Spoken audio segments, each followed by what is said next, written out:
നബി അറബിയിൽ നടത്തിക്കൊണ്ട് നിർബന്ധം മലയാളത്തിൽ നടത്തരുത്. അറബി പറയാൻ പാടില്ല. അതെന്താ? ഓഡിയൻസ് 100 ആളുണ്ട്, 100 ഓഡിയൻസ് ഉണ്ട്, 99 ആൾക്ക് അറബി അറിയാം. അറബി പറയാം. അപ്പൊ ജൂമ തുടങ്ങണതിന്റെ മുമ്പ് ഒരു തെരഞ്ഞെടുപ്പ്. നമ്മളെ പള്ളിയിലൊക്കെ ഈ ബക്കറ്റ് പോകുമല്ലോ പിരിവിന്.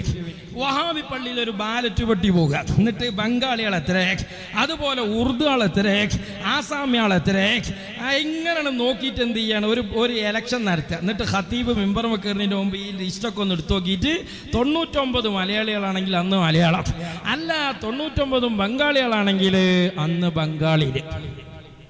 ഓഡിയൻസ് ആരാ? അതാണ് പ്രശ്നം. ഓഡിയൻസ് അപ്പോ അറിയുന്ന 100 ആള്,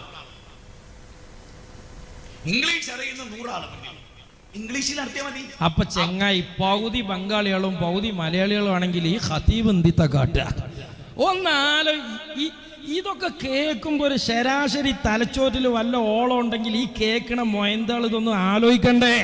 അപ്പൊ ഒരു പള്ളിക്ക പകുതി ബംഗാളിയും പകുതി മലയാളിയായ എന്താ കാട്ടുക എന്നുള്ളത്. അല്ലെങ്കിൽ ഇപ്പൊ നിങ്ങൾ ആ ഹറമുക്കൊന്ന് പോയോക്കാണി, അവിടെ എന്താ കഥ, ഏതൊക്കെ ഭാഷ ദേശക്കാരാണ്.